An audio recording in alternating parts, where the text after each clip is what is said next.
2024 के लोकसभा चुनाव में अगर किसी राज्य के नतीजों ने सबसे ज्यादा हैरान किया है तो वो बिना किसी शक के उत्तर प्रदेश है। यूपी को बीजेपी का गढ़ माना जाता था। पिछले 2 बार के चुनावों में पार्टी प्रदेश की सबसे बड़ी पार्टी बनकर उभरी थी और अपने दम पर केंद्र में सरकार बनाने में भी सफल रही थी। लेकिन इस बार ना तो पार्टी अपने दम पर पूर्ण बहुमत हासिल कर पाई और ना ही यूपी का दिल जीत पाई। वजह भी साफ थी, राहुल और अखिलेश की जोड़ी बीजेपी का किला भेदने में सफल रही। वहीं राज्य में 37 सीटों के साथ सपा सबसे बड़ी पार्टी बनकर उभरी। राज्य में एनडीए और इंडिया का यह मुकाबला काफी दिलचस्प रहा, लेकिन अब यही मुकाबला एक बार फिर देखने को मिलेगा। एनडीए और इंडिया एक बार फिर यूपी के चुनावी रण में आमने सामने होंगे। दरअसल जल्द यूपी में विधानसभा उपचुनाव होने वाले हैं, जो लोकसभा चुनावों में हारी भारतीय जनता पार्टी के लिए किसी चुनौती से कम नहीं होंगे। वो इसलिए कि उपचुनाव के लिए भी यूपी की सुपरहिट जोड़ी हाथ मिला सकती है। रिपोर्ट्स की माने तो उत्तर प्रदेश विधानसभा उपचुनाव में कांग्रेस और समाजवादी पार्टी गठबंधन करने वाले हैं। सूत्रों का कहना है कि अभी कांग्रेस और सपा के बीच सीटों को लेकर मंथन चल रहा है। 10 विधानसभा सीटों में से कांग्रेस 3 सीटें मांग सकती है। उत्तर प्रदेश में अगले कुछ महीनों में 10 विधानसभा सीटों पर उपचुनाव की संभावना है। इन 10 सीटों पर उपचुनाव विधायकों के इस्तीफे के चलते होगा।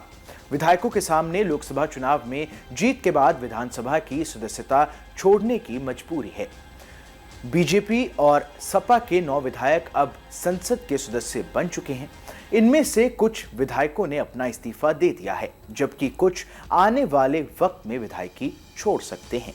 आइए आपको अब उन 10 सीटों के बारे में बता देते हैं जिन पर उपचुनाव हो सकता है। लिस्ट में सबसे पहले आती है सपा प्रमुख अखिलेश यादव की करहल सीट। लोकसभा चुनावों में जीत हासिल करने के बाद अखिलेश कन्नौज से सांसद बन गए हैं। ऐसे में ये रिपोर्ट्स हैं कि अखिलेश विधायकी छोड़ सकते हैं।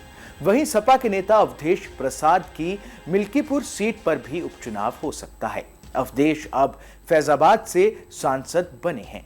सपा के जियाउर रहमान बर्क की कुदरकी सीट भी खाली हो सकती है। बर्क अब संभल से सांसद बन चुके हैं।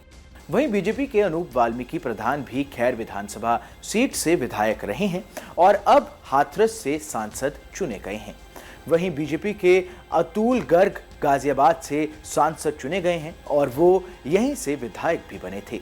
बीजेपी के प्रवीण पटेल भी फूलपुर से सांसद बने हैं, वो इसी सीट से विधायक भी चुने गए थे। इस लिस्ट में आरएलडी के चंदन चौहान की मीरपुर विधानसभा सीट भी शामिल है।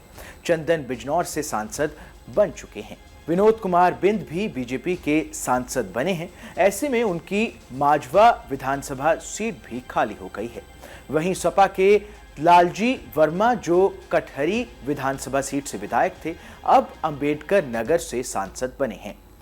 शिशमाऊ विधानसभा सीट भी खाली हो सकती है क्योंकि सपा विधायक इरफान सोलंकी को आगजनी के एक मामले में हाल ही में सजा सुनाई गई है। इस स्थिति में इरफान सोलंकी की विधायकी जा सकती है।